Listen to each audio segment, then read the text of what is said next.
analyse vous en faites, Marius Komoué? Si on s'en tient aux propos de M. Boloubeu, Élysée, oui, avec les dates, que tous les responsables, peut-être que je vous donne, tous ces responsables des partis politiques, oui, députés et autres qui se sont prononcés en sollicitant une révision de la liste électorale pour 2025, avant les présidentielles de 2025, ne sont pas véritablement en possession de leur faculté mentale.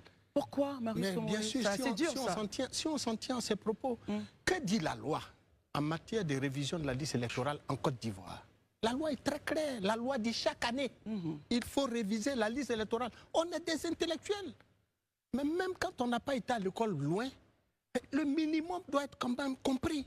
Cette tentative j'allais dire procrastination, de vouloir emberlificoter la pensée des Ivoiriens en tordant le cou aux réalités, en tordant le cou au droit, moi je dis que ça m'exaspère. Pourquoi? Il faut faire une révision des listes électorales chaque année. C'est ce que dit. La même CEI dans ce pays a fait une révision de la liste électorale en juin 2020 pour une élection qui devrait avoir lieu en octobre 2020. On n'a pas crié haro sur tous les toits. Si nous sommes en 2025, l'élection c'est en octobre 2025. Tout à fait. Nous sommes en janvier, début d'année. Les partis de l'opposition disent qu'il faut appeler à une révision de la liste électorale. Mieux, ce n'est pas de l'argent qu'on va aller chercher encore. La loi, le budget relatif à cette organisation de cette liste électorale, de la révision de la liste électorale, a été voté par les députés, approuvé par le Sénat. Donc l'argent est déjà disponible sur les comptes parce que quand on vote un budget, c'est pour que justement ce budget serve à ce pourquoi ça a été voté. On accorde des budgets à des départements ministériels, mais ces départements ministériels usent de ces budgets pour faire le travail pour lequel le gouvernement est au service du peuple. Dans le cadre de la CEI, quand le président de la CEI dit qu'il ne peut pas organiser de révision de la révision ne doit pas se faire selon la loi. La loi et ne que dit lui, pas il peut quand. le faire après. Non, il dit la loi ne dit pas quand exactement. La loi ne dit pas si c'est avant ou après. Réaction. C'est cette procrastination justement de la vision des choses qui nous met mal à l'aise. Parce que ce que la loi lui demande, lui qui est si brillant magistrat, et nous le reconnaissons devant l'Éternel, mais nous lui disons qu'il n'a pas à nous dire ça. La loi ne lui dit pas de le faire avant, après. Que pensez-vous de cela, La révision de la liste électorale, oui, mais bien sûr, même ni avant, mais la logique intellectuelle voudrait qu'une institution qui est en charge l'organisation d'une élection fasse la révision de la liste électorale. Quand vous parliez, je vous ai écouté. Quand monsieur, je vous le dis de façon claire, la logique intellectuelle voudrait que la révision de la liste électorale qui doit servir à une élection se fasse avant et non pas après.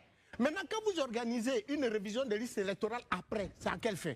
Et pourtant, ce pourquoi l'institution même qui existe a été justement créée par décret pour organiser des élections apaisées, crédibles, équitables. Oui. Mais si vous voulez une élection apaisée, il faut prendre en compte les préoccupations exprimées par les partis d'opposition qui auront des candidats à cette élection. Très bien, Marius. Cela nous évitera justement un certain nombre de choses. Moi, j'aimerais bien avoir votre avis justement sur toutes les dates qui ont été lues, sur le chronogramme donné justement par l'institution CEI. Quand on vous dit du 1er mars jusqu'au samedi 25, enfin jusqu'au premier tour, on a un agenda assez complet. Comment est-ce que vous réagissez justement à ce chronogramme-là? Moi, je vais vous surprendre. Marius, ça, c'est un chronogramme. Oui. C'est juste un agenda.